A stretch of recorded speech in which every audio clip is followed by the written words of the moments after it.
All right, you should recognize this next function, g of x, it's just a square root function. If we have plus 3 under the square root and a plus 2 on the outside, that translates your square root function left 3 units and up 2. We have an automatic domain restriction. We know that x plus 3 has to be greater than or equal to 0. So x therefore has to be greater than or equal to negative 3. So if I wrote that out in set notation, that would be from negative 3 until infinity. If you are not sure how to graph it, you can always go back to making a table. I'm going to make a table down here. My x and y. I know that the smallest x I can put in is negative 3. So if I put in a negative 3, my output is 2. So I go negative 3, positive 2. And then I could try putting in a, let's see, our next fancy one would be negative 2, because that would give us square root of 1 plus 2, 3. And the next one I would probably put in, to make sure that square root would be 1, and that would give us the square root of 4, which is 2 plus 2 and 4. So here is your transformed square root function. I'll draw in my y equals x line.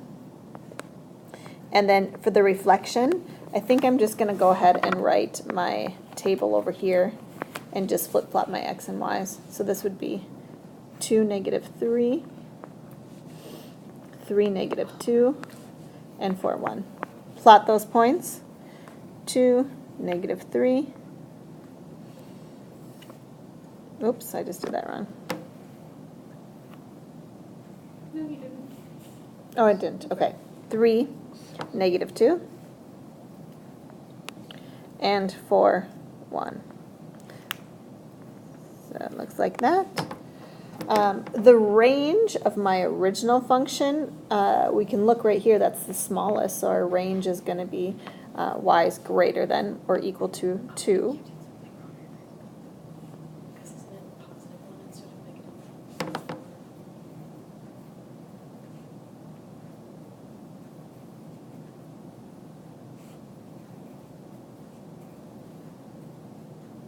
I think I'm okay.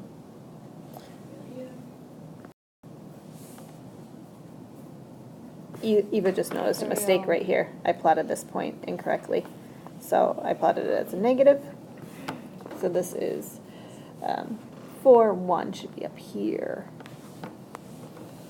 So we have 2, negative 3, 3, negative 2.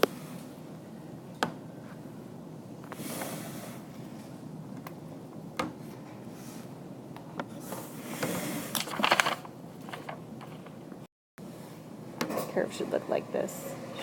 Yeah, right there. There we go.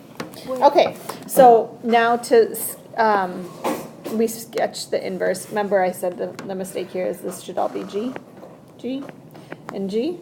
The domain now just flip-flops. So our domain of our inverse now becomes from 2 to infinity, and our range is from negative 3 to infinity. To calculate,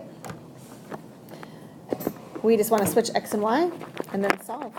So go ahead and get started as I erase this, and we can switch our x and y and isolate our variables. So this again is G. So we would have x equals square root y plus 3 plus 2. Subtract 2 from both sides. So I have x minus 2 equals square root y plus 3. Square both sides.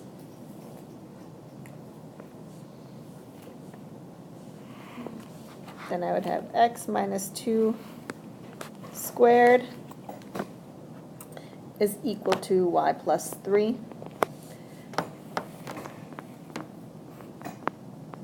Subtract 3 and switch it to an inverse notation. I have a question. Go ahead and take a minute and press pause and read this problem.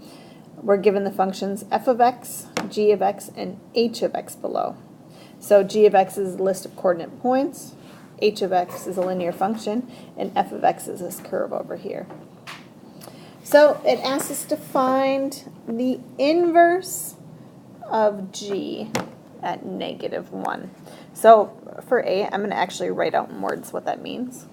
What it's asking from the g function is when g of x equals -1, what is x? So that's really what that expression g of -1, the inverse of -1, is asking. All right, so we go over to g and we look where our y value is -1 and our x value is 0. Now we do the same thing for f of x. Remember, I'll write it out here in words. It's saying when f of x is 0, what is x? You should be thinking backwards when we're looking at inverses. So we go to f of x when f of x is 0. So our y value is 0. Well, here at this coordinate point, we have -1, 0. So our y value is 0 at -1.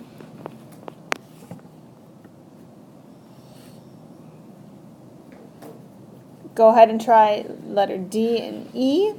You can press pause. I'll start working on it here. So D, the inverse of h at -3. So that means my y value in h of x. So that is -1.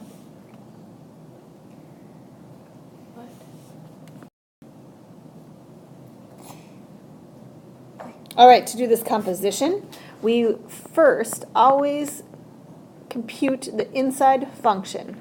So to compute g of the inverse of 2, we go over here. Inverse of 2 is 1. So now I just need f of 1. So I go over to my function. F of 1 is 2. And we have 2 more left to do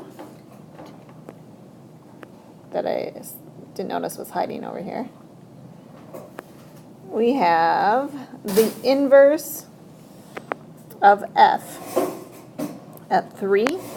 So we want to know where our y value for part C, where our y value is 3. So I go over to 3, and that happens at 2. Last one is f. I'll write it out. I always like to switch my composition functions to look like this. Find the middle function first, the inverse of f at 0. So that means when y is 0, so I go over here, when y is 0, it is -1. So now I just have to find g of -1. Go over to g. G of -1 is 5.